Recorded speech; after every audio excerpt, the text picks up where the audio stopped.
How long was it between the time you quarreled with Mr. Hines and the time you went back into his office and found him dead? Not long. 6 or 7 minutes, perhaps. But it was long enough for someone to have entered Mr. Hines' office by the back entrance, struck him, and left again, was it not? Yes, it was long enough for that to have happened.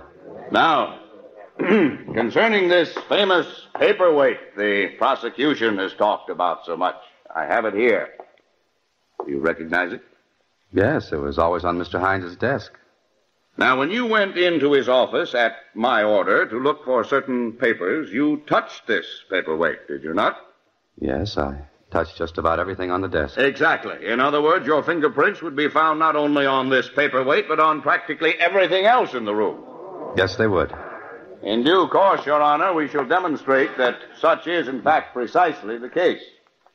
Now, Robert, when Mr. Hines found you in his room, he was irate and highly suspicious, was he not? Yes, he was. In fact, he even suspected that there was some plot against him, involving Peggy, the switchboard girl, and a client of his named Harry Marvin. Yes, he did. You denied this, saying that, in fact, they were brother and sister. Yes, That's right. How is that again? I say you denied the charge of a plot, saying that Peggy and Harry Marvin were brother and sister. And then Mr. Your Hines Honor. went so far as to... Your Honor. Yes? Your Honor, there's something I've just thought of, some new evidence. I'd like a few minutes alone with my lawyer, please. Well, if counsel has no objection. Robert, what is it?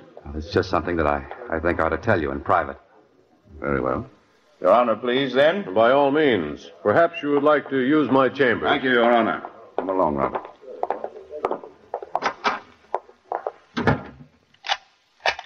Well, you didn't have to lock the door, Robert. Well, I wanted to be private. All right, but, Robert, you mustn't worry like this. Let me do the worrying. They can't convict you if there's a reasonable doubt. That's the law, and there is a reasonable doubt. Someone did come in and hit Hines in those 6 or 7 minutes. It must have been that way. Yeah, I know. Of course you do. We've been over the whole thing. Now let's go back into that courtroom and continue. Mr. Krieger, there's something I haven't told you.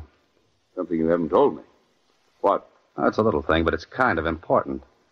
Because it's something I never told anyone. Well, what is it? I never told anyone that Peggy was Harry Marvin's sister, except Mr. Hines by mistake, and he's dead. Now, Robert, don't you think that's a little trivial to be bringing... No, because you know about it. You just said so in the courtroom. Well, There's only one way you could have found out. You must have been in your office when I had the fight with Hines and heard me tell him. Robert, that's ridiculous. Oh, no, it isn't. Because you're right. Somebody did come in those 6 or 7 minutes and kill Hines. You did. Well, you're crazy. Must have been for that $50,000. You hijacked the hijacker. And you knew they'd pin it on me with my record.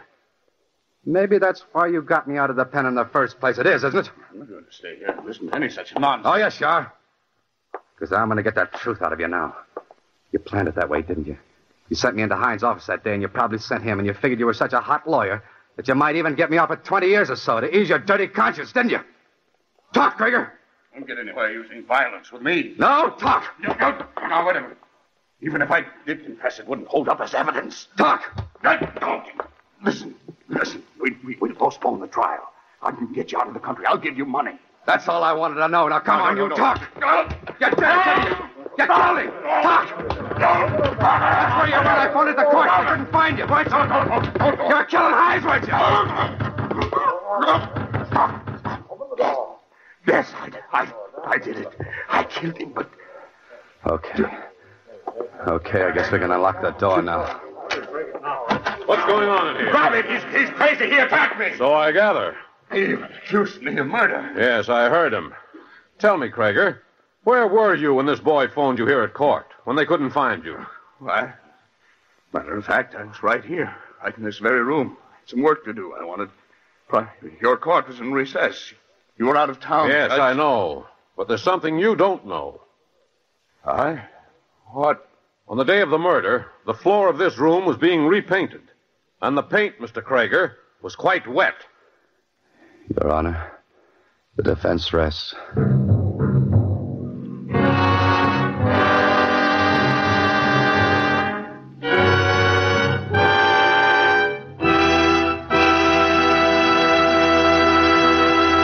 And so closes The Defense Rests, starring Alan Ladd, tonight's tale of suspense.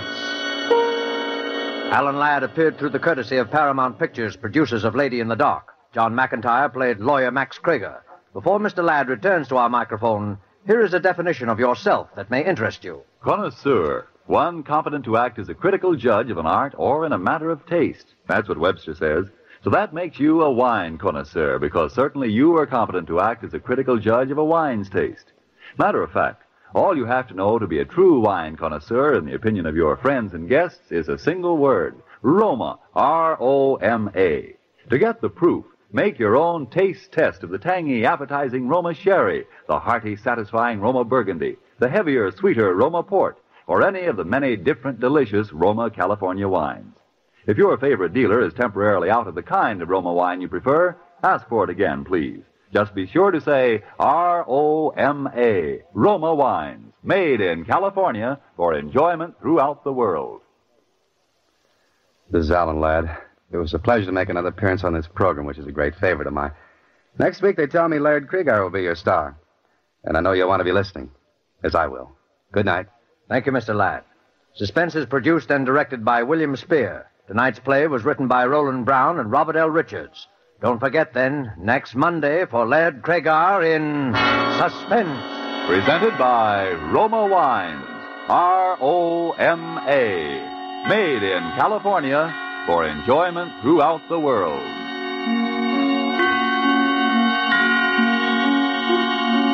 This is CBS, the Columbia Broadcasting System.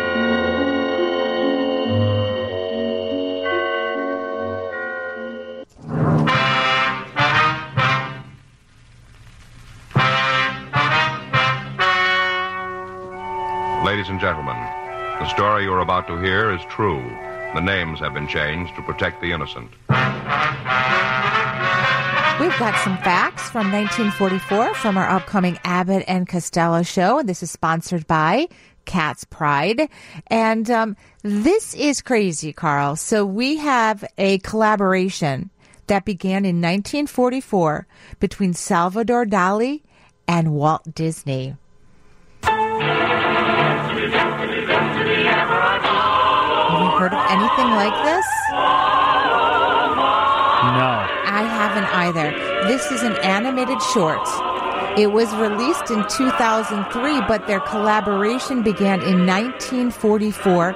It's called Destino. Have you heard of that? No. I hadn't either. It was released by Walt Disney Feature Animation, and it's unique in that the collaboration began 59 years before its eventual completion in 2003. You know, Walt Disney, obviously a genius, but probably not everything he ever touched turned to gold. I don't think that turned to gold. I don't think it turned to gold. He was probably like, I like Salvador Dali. I like his art. That's right. So he's a painter. Let's figure out a way to put it together. Incorporate that. And they hired a Mexican songwriter named Armando Dominguez. So I've never heard of it. Armando. I've never seen it, but it's called Destino. I like his name. Armando. Rolls off the tongue. Armando. So that was 1944. We also had a very influential song called The Trolley Song by Judy Garland. You know this one, Carl? I'm trying to think. Listen, I think you'll know it. Ding, ding, ding goes the trolley. It was made famous by Judy Garland in what 1944 film? 1944 film. Meet Me in St. Louis? Yes. Wow, what a good guess. Carl, that was a good guess. And trolleys were in San Francisco, not in St. Louis. I wonder why. I don't understand.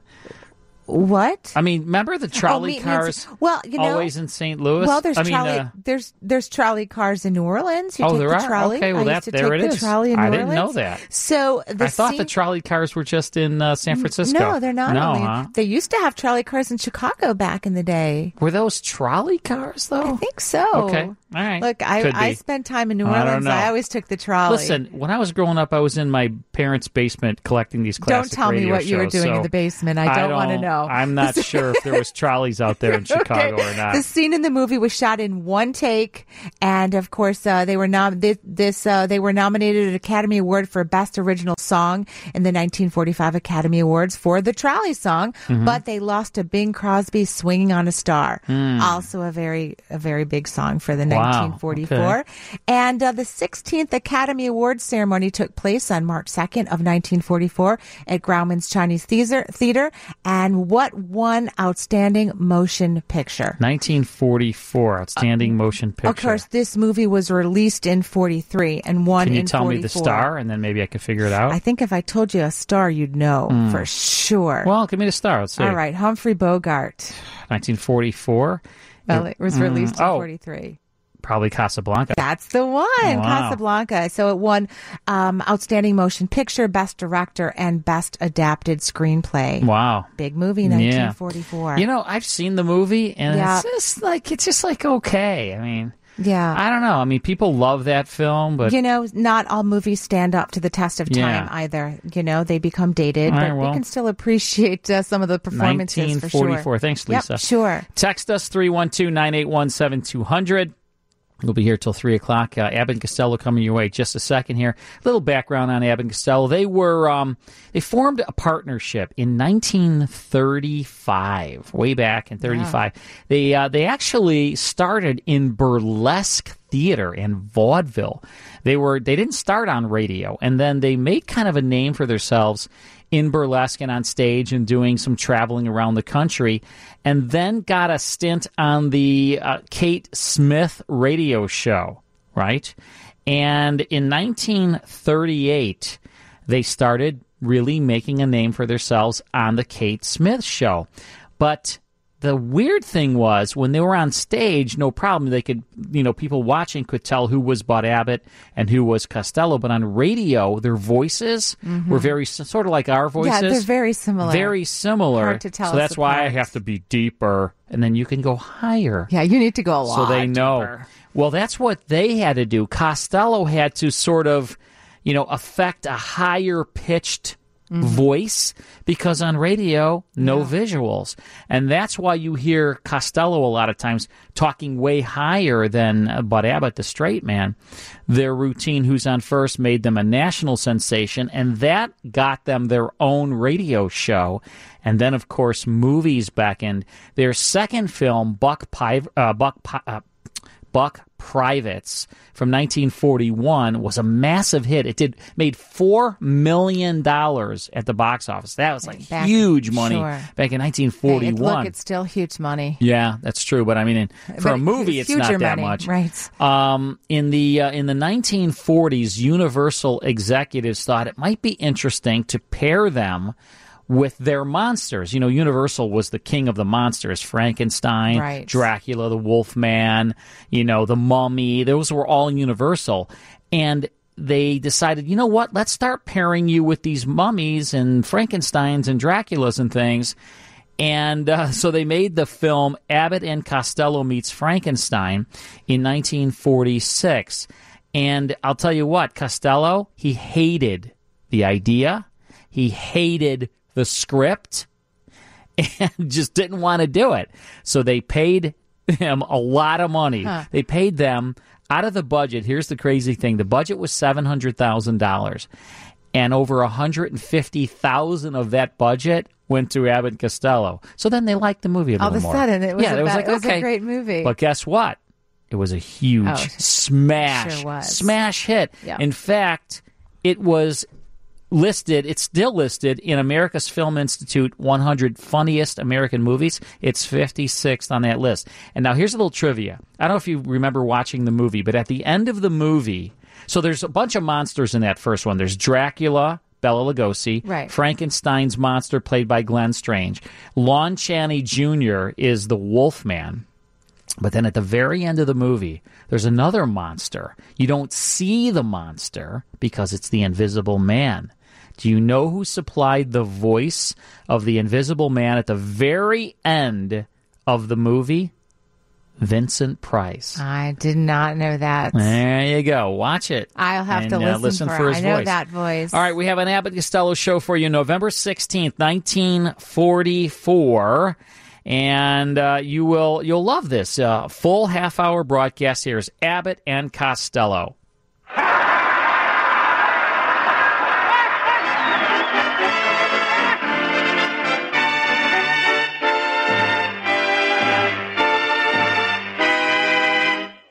The Abbott and Costello program. Listen to the great rhythms of Freddie Rich and his orchestra, the swingy singing of Connie Haynes. And that lad whose message